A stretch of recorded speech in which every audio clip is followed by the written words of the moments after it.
The vast emptiness of space filled with stars was no longer peaceful. A swarm of dark ships moved like locusts through the Orion arm of the galaxy. They were the Vraxians, and where they went, life ended. The colony on Proxima Centauri b was the latest to fall silent. 17 human settlements had disappeared in the last year alone. Nobody who faced the Vraxians survived to tell what happened. Only empty planets remained behind, stripped of all resources. Commander Alan Hayes stared at the holographic display in his office on Luna Base. His tired eyes reflected the blue light of countless dots representing human outposts. Too many of those dots had turned red. Too many people lost. "Sir, the President is waiting for your assessment," said his assistant from the doorway. Alan rubbed his eyes. At 53, he had spent most of his life protecting humanity among the stars. Now all his experience seemed useless against this new enemy. "Tell her I'll be there in 5 minutes," he said. When the assistant left, Alan pulled up the latest images captured by automated drones. The Vraxian ships looked like giant insects made of metal. They traveled in perfect formation, thousands of them moving as one mind. Scientists called it a hive consciousness, many bodies controlled by a single will. The images showed planets before and after Vraxian attacks. Lush worlds reduced to barren rock. Billions of lives erased. Alan closed the files and straightened his uniform. It was time to tell Earth's leaders that they might be next. Across the lunar base in the science wing, Dr. Olivia Martinez worked without sleep for the 3rd day straight. Her lab was filled with screens showing strange patterns and wavelengths.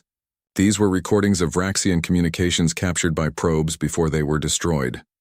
"Run it again, but filter out everything below 20 Hz, she told the computer. The patterns shifted on her screen.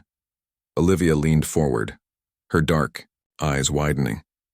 For months, her team had tried to understand how the Vraxians communicated.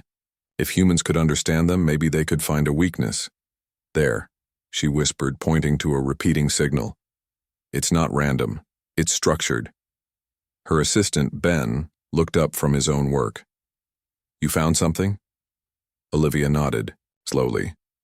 "Look at this pattern.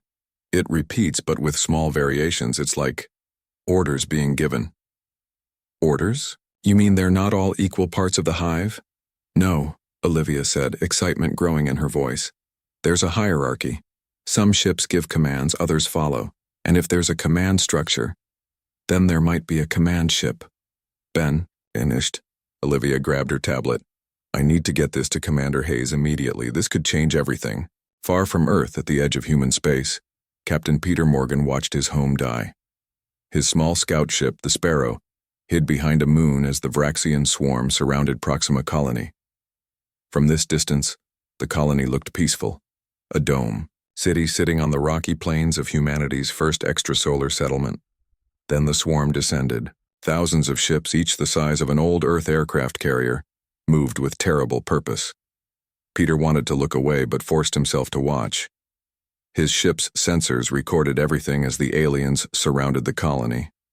There was no battle, no exchange of fire. The Vraxian ship simply landed and began to dismantle everything. Buildings, defense systems, even the very soil, all was consumed by the swarm. The process was methodical, efficient, and completely without mercy. Peter's communications officer, Sarah, removed her headset with shaking hands. "The colony's emergency channel just went silent," she whispered. "They were sending the same message over and over. They're inside. God help us, they're inside." Then nothing. Peter gripped the arms of his captain's chair. 20,000 people lived in that colony. Friends, family, all gone.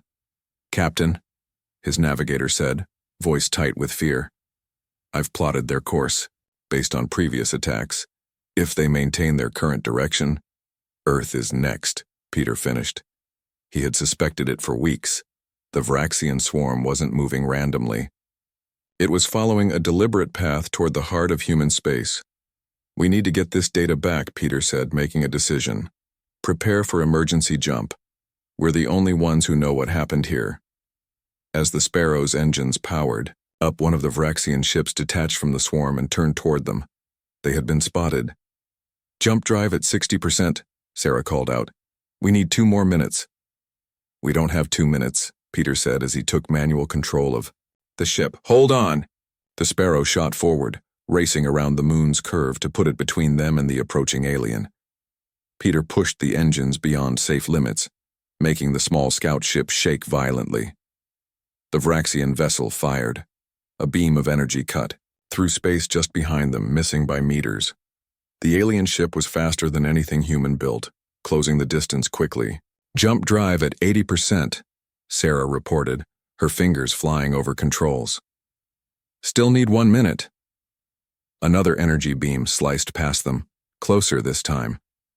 Peter sent the Sparrow into a spiral, trying to make them harder to hit. "Warning," lights flashed across his console as the ship's systems strained. "Jump drive ready," Sarah shouted finally. "Jump now," Peter ordered. Space bent around them as the jump drive activated. For a brief moment, they saw the Vraxian ship nearly upon them, reaching out with metal tendrils like a spider catching prey. Then reality shifted, stars blurred, and they were gone. The jump lasted seconds but felt like hours. When the Sparrow emerged back into normal space, systems were failing across the ship. The emergency jump had taken its toll. "Damage report," Peter called out as he tried to stabilize their flight. "Drive core overheated, life support at half capacity, weapons offline," Sarah listed. "But we made it, Captain. We're alive." Peter looked at his navigation display and allowed himself a small breath of relief. They were in the Sol system, home to Earth and the heart of human civilization. They had escaped with their lives and, more importantly, with their data. "Send an emergency signal to Luna Command," he ordered. "Priority Alpha. Tell them we have visual confirmation of Proxima Colony's destruction and critical tactical information on Vraxian attack patterns. And tell them to prepare."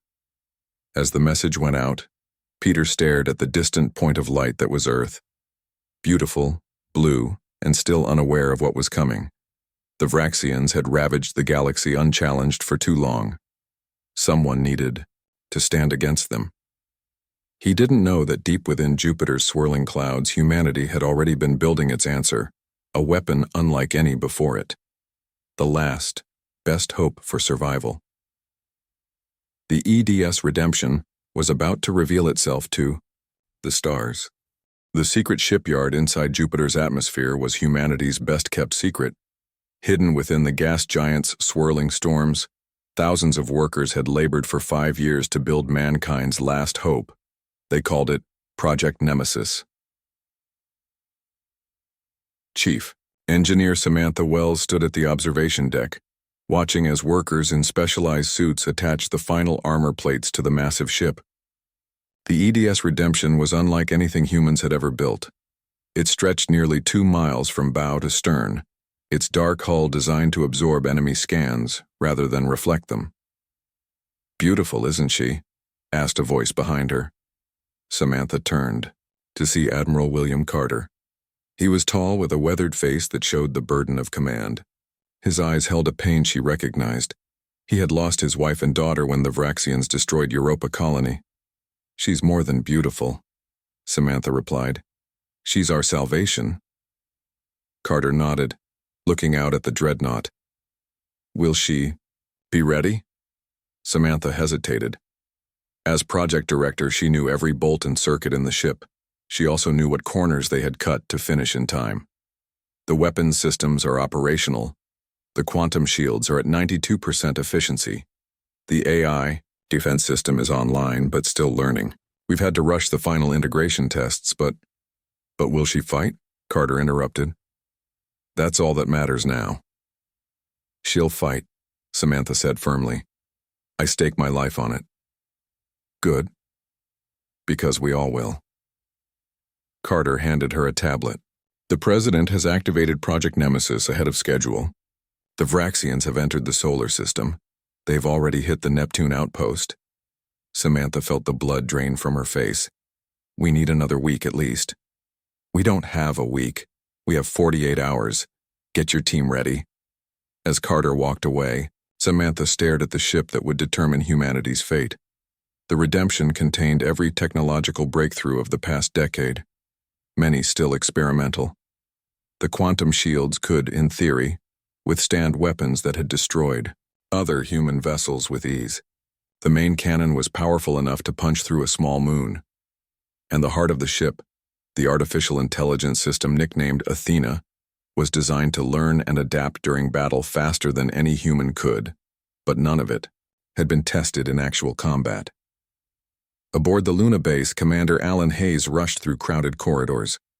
Military personnel and civilians moved with urgent purpose, preparing for evacuation. Earth's government had begun secretly moving key people to underground shelters, but billions would remain on the surface, unaware of what was coming. Alan reached the secure conference room where Dr. Olivia Martinez waited. Her discovery about the Vraxian communication structure had changed everything. "Show me again," he said without greeting. Olivia brought up a holographic display showing the Vraxian fleet movements. "Here," she pointed. "When we filter their communications, we can see that orders always originate from these ships at the center of their formation. And when we overlay the attack patterns from Captain Morgan's data, the display shifted, showing how the swarm moved during attacks. They're protecting something," Alan realized. "These outer ships are sacrificing themselves when needed to keep the center safe." "Exactly, there's a hierarchy. Some ships are more important than others, and one ship appears to be the most protected of all." She highlighted a larger vessel at the very heart of the swarm. "A command ship," Alan said. "Cut off the head, and the body dies," Olivia finished. "Maybe.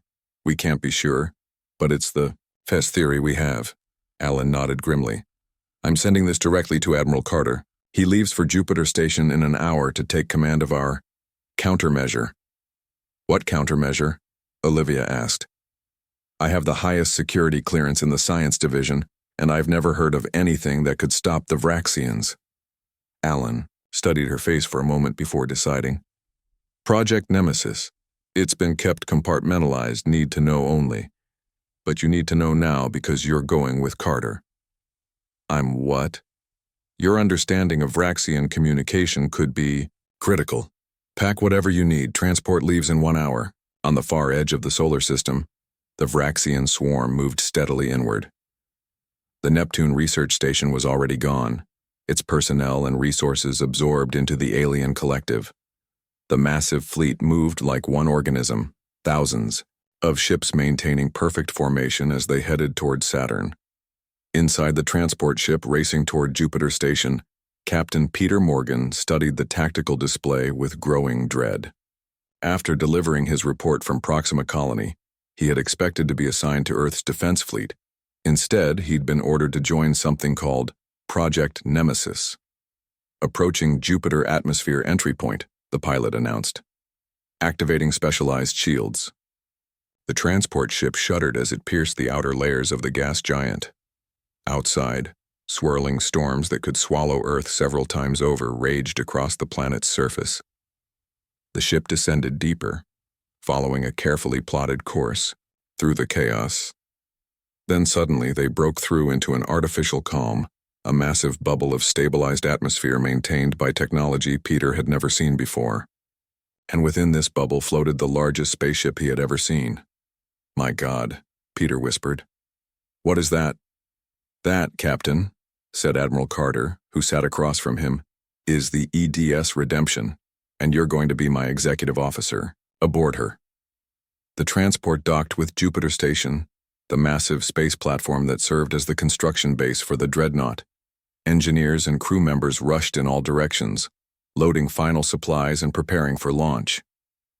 "We have less than 40 hours, Carter told the senior officers gathered in the station's briefing room. "The Vraxians will reach Saturn's mines by then.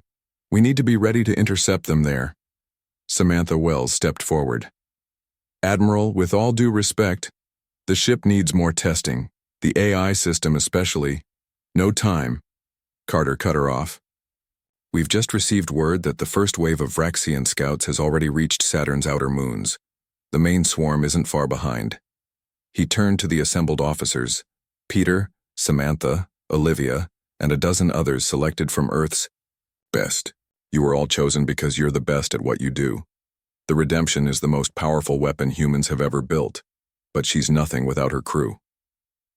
Carter's eyes moved from face to face. I won't lie to you. This is likely a one-way mission. The Vraxians have destroyed everything in their path for years. We might not survive, but Earth must. Humanity must. He straightened his back. Report to your stations. We launch in 6 hours. As the officers filed out, Peter lingered. Admiral, may I ask why me? I'm just a scout ship captain. Carter's stern face softened slightly. Because you've seen them up close and lived to tell about it. Because you didn't freeze or break when you watched Proxima die. And because we're going to need people who can think on their feet when theory meets reality. Aboard the Redemption, Samantha supervised the final preparations in the engine room. The ship's heart, its matter-antimatter reactor, hummed with barely contained power. Next to her, the holographic interface for the Athena AI system monitored all ship functions simultaneously. Engine systems at 97% optimal. Athena reported in a calm female voice. Calculating final adjustments for combat operations. Samantha placed her hand on the main console. 5 years of her life had gone into this ship. Now it was time to see if it would be enough. On the bridge, Admiral Carter took his place in the command chair. Around him, the best officers Earth had to offer prepared for departure. The view screen showed Jupiter's swirling clouds outside as the massive Dreadnought detached from its construction dock. All stations report ready, Admiral, Peter said from the executive officer's position. Carter nodded. Then let's go meet the enemy. Helm, set course for Saturn. It's time humanity stopped running. The EDS Redemption moved forward, emerging from Jupiter's clouds like a predator from its den. For the first time since the Vraxian invasion began, humanity was hunting back. The rings of Saturn glowed silver in the distant sunlight as the mining colonies on its moons burned. Vraxian scout ships swarmed through the area, dismantling human outposts with mechanical precision. Behind them, the main swarm approached. Thousands of alien vessels moving as one mind. On the bridge of the EDS Redemption, Admiral Carter watched the tactical display with cold focus. The massive human Dreadnought had emerged from Jupiter's protective atmosphere 6 hours ago, pushing its experimental engines to their limits to reach Saturn in time. Sensors detect approximately 300 Vraxian scout vessels near Titan, reported Tactical Officer Kyle Jackson. The young officer's fingers moved quickly over his console. Main swarm still 15 minutes out. Estimated count, 4,000 ships. Carter nodded, showing no reaction to the overwhelming numbers. Are they aware of us yet? Negative, Admiral. Our stealth systems are working. They haven't spotted us. For the first time since leaving Jupiter, Carter allowed himself a small smile. The Redemption's advanced cloaking technology was working better than expected, hiding a ship nearly 2 miles long from enemy sensors. Dr. Martinez, what can you tell us about their communication patterns? Carter asked, turning to where Olivia worked at a specialized console. Olivia studied the data flowing across her screen. They're coordinating the attack on Titan.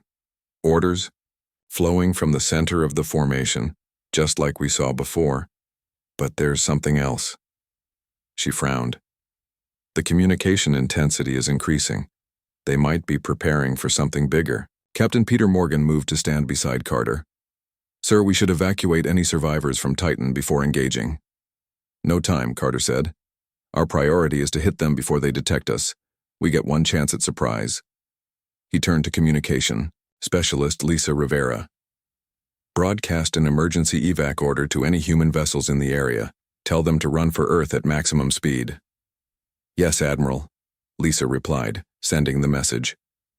Carter rose from his chair, addressing the bridge crew. This is what we've prepared for. The Redemption was built for this moment. These aliens have ravaged our colonies long enough. Today we show them humans fight back. He returned to his seat. Mr. Jackson, target the nearest group of scout ships. Ms. Wells, he called over the comm to engineering. Are the quantum shields ready? Samantha's voice came through clearly. As ready as they'll ever be, Admiral. Shields at full power. Good. Carter nodded to Kyle. Fire main cannons. The Redemption shuddered slightly as its forward batteries discharged. Beams of concentrated Energy lanced across space, striking 3 Varaxian scout ships. The alien vessels exploded instantly, their advanced hulls no match for the Dreadnought's weapons. "Direct hits," Kyle reported, excitement breaking through his professional demeanor. For several long seconds, nothing happened. Then, as one, every Varaxian scout ship in the Saturn system turned toward the Redemption. "They've spotted us," Peter said quietly. "Good," Carter replied. "Now they know we're here." The scout ships accelerated toward the human vessel, their formation shifting into attack patterns. The first wave fired energy weapons that streaked toward the Redemption. "Brace for impact," Carter ordered calmly. The ship's quantum shields flared as they absorbed the alien weapons fire.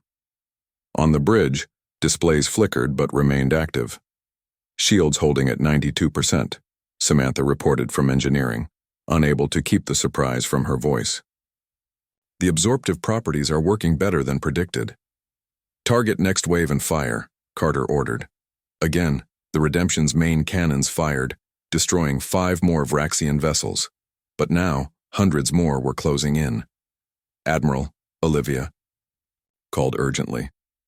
"I'm detecting a massive surge in communication signals from the approaching swarm. It's like nothing we've seen before." Before anyone could respond, a wave of mental energy slammed into the ship. Crew members throughout the vessel cried out in pain as alien thoughts crashed against their minds. Lisa collapsed at her station, blood trickling from her nose. "They're in my head," she gasped. Peter grabbed her before she hit the floor. Other bridge crew members clutched their heads, faces contorted in pain. "What's happening?" Carter demanded, pressing his palms against his temples. Olivia fought through the mental assault, her scientific curiosity somehow shielding her from the worst effects. "It's a psychic attack," she managed. "They're trying to disable us without destroying the ship." The mental pressure grew more intense. Several crew members lost consciousness. Carter forced himself to remain upright through sheer willpower. "Athena," he called to the ship's AI system. "Initiate electromagnetic shield pattern 7. Full ship coverage." "Initiating pattern 7, the calm voice of the AI responded. Seconds. Later, the mental assault diminished as the ship generated complex electromagnetic fields designed to disrupt the alien signals. "It's working," Olivia said, her voice filled with relief.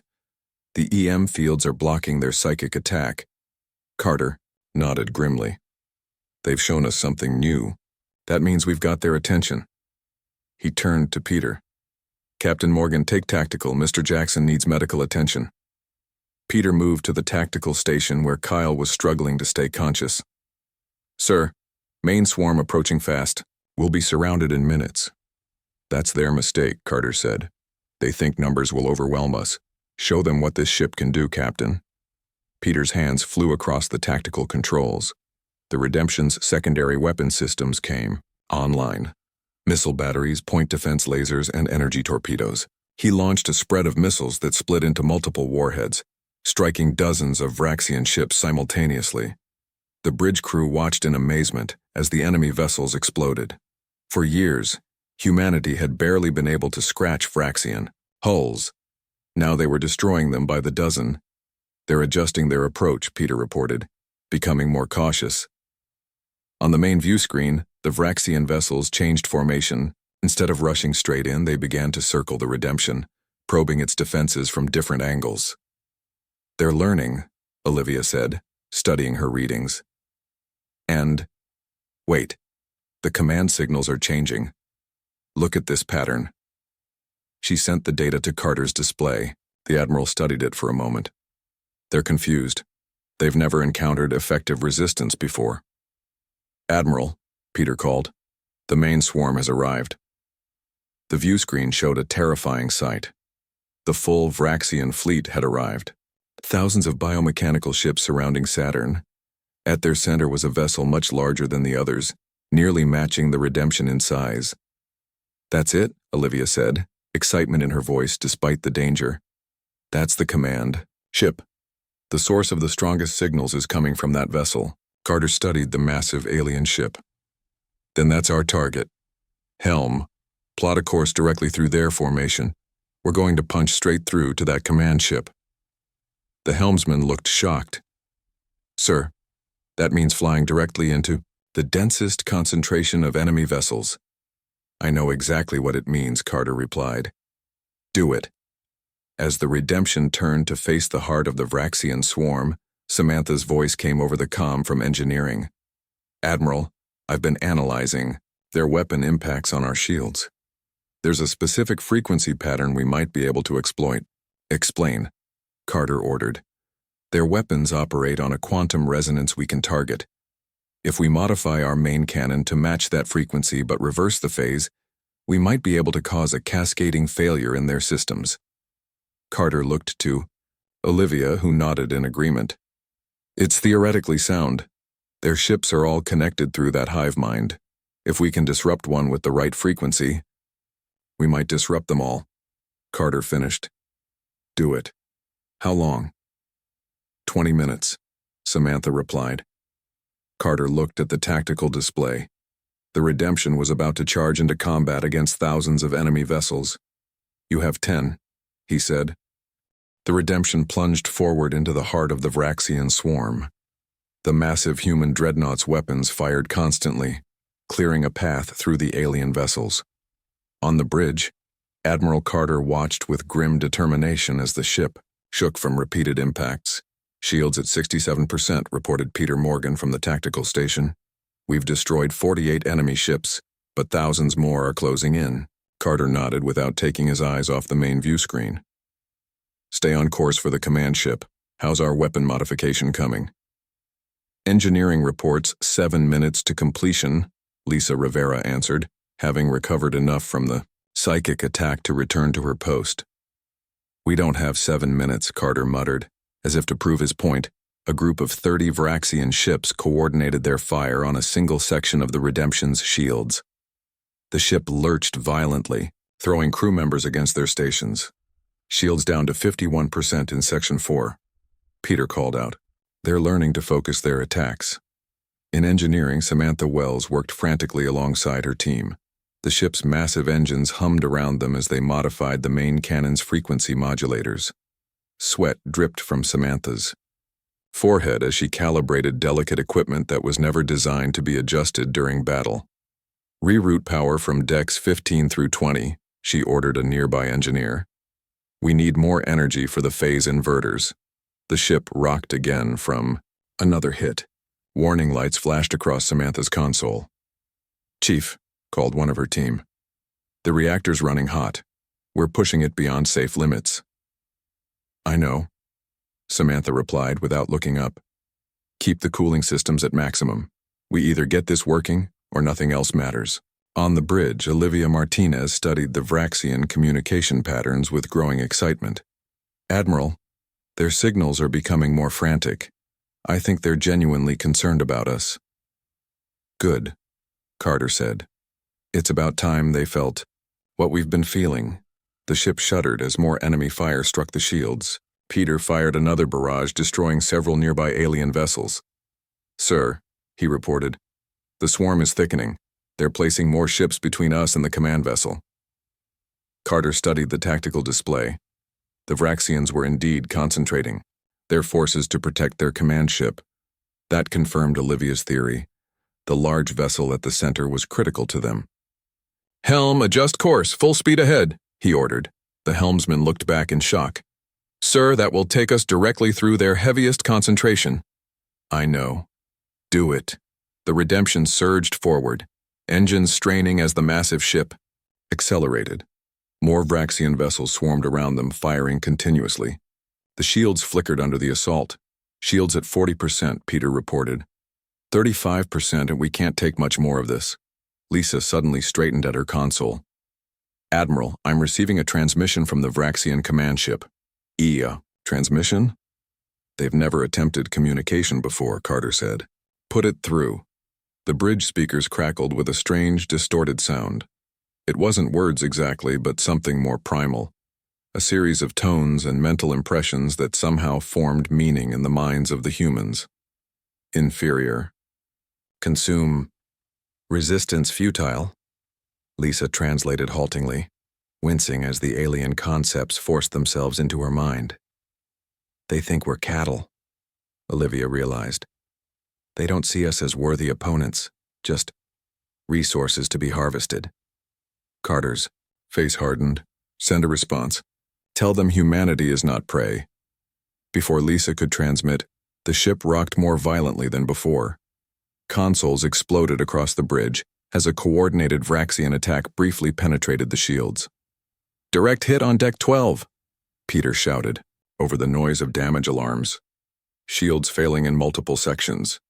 Divert emergency power to shields, Carter ordered. The Redemption continued forward despite the damage, its weapons still firing. They were now deep within the Vraxian formation, surrounded on all sides by enemy vessels. The command ship loomed. Ahead, its bizarre organic mechanical design growing larger on the view screen. In a laboratory 2 decks below the bridge, Science Officer Daniel Garcia analyzed combat data as it streamed in. He had been monitoring the Vraxian ship's reaction since the battle began, looking for any pattern or weakness. There, he exclaimed suddenly, noting how certain Vraxian vessels seemed to falter when caught in the Redemption's engine wake. Daniel's fingers flew across his keyboard, running simulations. Bridge, this is Science Lab 2, he called over the comm. I've found something. The Vraxian ships appear sensitive to specific radiation frequencies in our engine emissions. They're biomechanical. Systems show disruption when exposed. On the bridge, Carter exchanged glances with Olivia. Can we weaponize that? Possibly, she replied. If we modify Samantha's frequency adjustments to include this radiation pattern. Do it, Carter ordered. Get that data to engineering immediately. As Olivia transmitted the findings to Samantha, the Redemption took another series of hits. The lights on the bridge dimmed as power fluctuated throughout the ship. Shields at 22%, Peter reported grimly. Multiple hull breaches on lower decks. Emergency bulkheads holding. How far to the command ship? Carter asked. 2 minutes at current speed, but we might not last that long. In engineering, Samantha received Daniel's data and quickly integrated it into her modifications. This is exactly what we needed, she told her team. The radiation frequency matches the quantum disruption we were already targeting. She made final adjustments to the main cannon systems. Bridge, this is engineering. Weapon modifications complete. The main cannon is ready with the new frequency pattern. Not a moment too soon, Carter replied. Prepare to fire on my command. The Redemption pushed forward, its hull scorched and damaged, but its course steady. The Vraxian command ship filled the view screen now, its strange architecture unlike anything humans had seen before. It was larger than even the Redemption, with pulsing organic sections interwoven with metallic structures. Their command ship is charging some kind of weapon, Peter warned. Energy readings off the scale. Target their main weapon system, Carter ordered. Fire-modified main cannon. Full power. Peter's finger pressed the firing control. For a moment, nothing seemed to happen. Then the Redemption's main cannon fired. Not the normal bright beam of energy, but a strange, rippling wave that seemed to distort space itself. The wave struck the Vraxian command ship directly. At first it appeared to have no effect. Then, slowly the alien vessel began to shudder. Pulses of energy raced across its surface, jumping from one section to another. It's working, Olivia exclaimed, watching her sensors. The frequency disruption is spreading through their systems. The disruption leapt from the command ship to nearby Vraxian vessels. One by one, the alien ships began to twitch and falter, their perfect formation breaking apart. The hive connection is destabilizing, Olivia reported excitedly. They're losing cohesion. On the view screen, the crew watched in amazement as the mighty Vraxian fleet began to fall into chaos. Some ships drifted aimlessly, while others fired randomly, sometimes hitting their own allies. The command ship itself seemed to be tearing, apart from within, great sections of its biomechanical structure failing. Keep firing, Carter ordered. Don't give them a chance to recover. The Redemption fired again, the modified beam striking the command ship once more. This time, the effect was even more dramatic. The Vraxian vessel's central section collapsed inward, triggering a chain reaction of explosions. "Admiral," Peter said in a voice filled with awe, "I think we've done it." As they watched, the Vraxian command ship broke apart. Without its controlling influence, the rest of the swarm fell into complete disarray. Some alien vessels fled, while others simply shut down, drifting lifelessly through space. Carter stood slowly, barely able to believe what he was seeing. "Send a message to Earth. Tell them the Vraxians can be beaten." The bridge crew stared at the view screen in stunned silence. For the first time since the aliens had appeared, humanity had won a decisive victory. The galaxy's most fearsome predators had finally met their match. The Redemption, though damaged, floated triumphantly amid the ruins of the once mighty swarm. The impossible had happened. They had turned the tide. 2 weeks after the battle at Saturn, the EDS Redemption drifted in space near the disabled Vraxian command ship. The human Dreadnought showed clear signs of battle damage. Hull plates scorched black, sections covered in temporary repairs, and some areas still open to space. But it had survived. On the bridge, Admiral Carter reviewed reports from across the solar system. After the destruction of the command ship, the Vraxian swarm had fallen into disarray. Many alien vessels had simply shut down, drifting aimlessly. Others had turned on each other in what appeared to be internal conflict. Some had fled toward the outer reaches of the solar system. "Sir," Peter Morgan said, looking up from his console, "the last of the Vraxian stragglers near Jupiter have been neutralized by our defense fleet. Earth reports no enemy contacts in the inner solar system." Carter nodded, feeling a weight lift from his shoulders. For the first time in years, humanity wasn't on the brink of extinction. "And the research team?" "Dr. Martinez reports they're ready to present their findings," Peter replied. "Good. Have the senior staff meet me in the briefing room in 20 minutes. As Peter relayed the order, Carter stared at the broken Vraxian command ship on the view screen. The massive alien vessel had been towed into a stable orbit and surrounded by a fleet of Earth ships. Scientific teams had been carefully exploring its interior since the battle ended. In the Redemption's briefing room, the senior officers gathered around the table.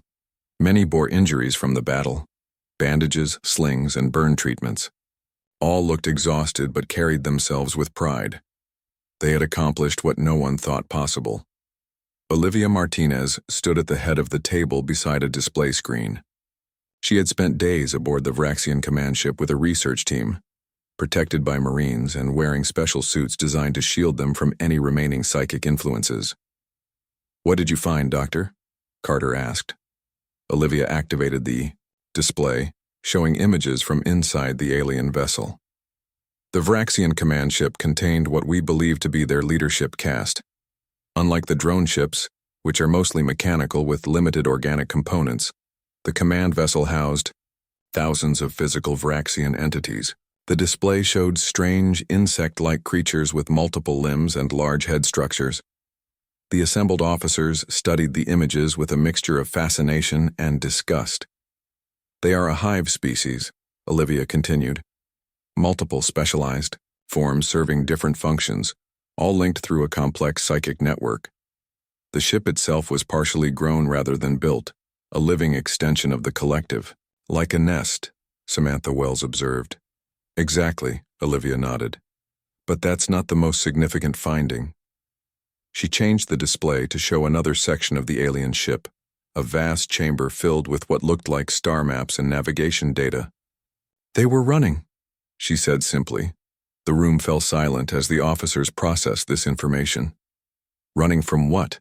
Carter finally asked. "We don't know exactly," Olivia replied. "But we found extensive records of their journey. The Vraxians originated from a region near the galactic core. Something drove them outward, something they feared enough to flee across half the galaxy." She pulled up another image, showing a strange symbol that appeared repeatedly in the Vraxian records. "This represents whatever they were fleeing from. We're still working on a translation, but the contextual markers suggest an even more advanced species that began expanding into Vraxian territory approximately 50 years ago." Daniel Garcia leaned forward. You're saying there's something out there that scared even the Vraxians? Yes, Olivia confirmed. And based on their projected movement patterns, whatever it is may eventually head this way too. Carter studied the alien star maps thoughtfully. So we stopped one invasion only to learn there might be another coming. Possibly, Olivia said. But we've gained something invaluable, Vraxian technology and knowledge. Their ships are far advanced beyond ours, but now we can study them. And more importantly, we know about this potential threat years or even decades before they might arrive. The room fell silent again as everyone considered the implications. Then Samantha spoke up. The Vraxians took 20 years to cross from the galactic core to our region of space. They didn't have faster-than-light travel, just extremely efficient, conventional engines. Based on their records, whatever drove them out would take at least that long to reach us, assuming they follow the same path, which gives us time, Carter said, his mind already calculating possibilities. Time to prepare, to build, to advance. He stood and walked to the viewport, looking out at the stars and the broken Vraxian ship. The redemption was just the beginning. Now we know what's possible. We can build more ships like her, better ships, using what we learned from the Vraxians. Peter joined him at the viewport. Sir, I've received word from Earth Command. They're authorizing a fleet program based on the redemption design. 10 dreadnoughts to start, with more to follow. Carter nodded with satisfaction. And Athena? How did our AI perform in the final analysis? Better than expected, Samantha replied. The combat data shows she was able to predict Vraxian tactics, with 82% accuracy by the end of the battle, up from 47% at the beginning. She learns fast. Fast enough to help us prepare for whatever might be coming next, Carter said. He turned back to face his officers. Humanity stood on the edge of extinction, and survived. We not only fought back but won. Now we have a chance to build something better, something stronger. We know there are threats out there, but we also know we can face them. Carter walked slowly around the table, looking at each officer in turn.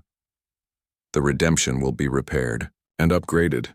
Earth is already preparing a proper fleet, and we won't just defend our system, we'll push outward, reclaim our colonies, and establish new ones. We'll build a civilization that can stand against anything the galaxy throws at us. 2 days later, the redemption began its journey back to Earth. The great ship moved slowly due to battle damage, but its presence in Earth orbit would be a powerful symbol of hope for a population that had lived in fear for too long.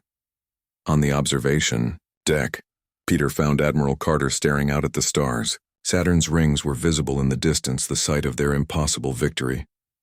Orders from Earth, sir, Peter said, handing over a tablet. The redemption is to lead a mission back to Proxima Centauri once repairs are complete. They want us to reclaim our first colony as a symbol. Carter nodded, studying the orders. And you've been promoted to captain of the second Dreadnought once it's completed. Peter looked surprised. I don't know what to say, sir. Say you'll make her as good a ship as this one, Carter replied with a rare smile. I will, Peter promised. What will they name her? That's up to Earth government, but I hear they're leaning toward Defiance. Both men turned as Olivia joined them on the deck. I've been assigned to head the Vraxian Research Division, she told them. We're going to unlock every secret they have. Good, Carter said. We'll need every advantage we can get. They stood together in silence for a moment, watching as Earth grew larger in the viewport. The blue planet looked peaceful from this distance, unaware of the greater dangers that might still lurk in the dark between the stars. You know, Peter said thoughtfully, for thousands of years humans looked up at the night sky and wondered if we were alone. Now we know we're not. And we know the galaxy can be dangerous. But we also know we can survive in it, Carter added. The Vraxians thought they were the apex predators of the galaxy. They were wrong. As the redemption approached Earth, ships from around the planet moved to escort it home. Satellites broadcast images of the massive Dreadnought to every corner of the world. Humanity had a new symbol of pride and hope. They had faced the darkness between the stars and emerged victorious. And whatever might be coming next, they would be ready. The redemption had lived up to its name, and humanity had claimed its place among the stars.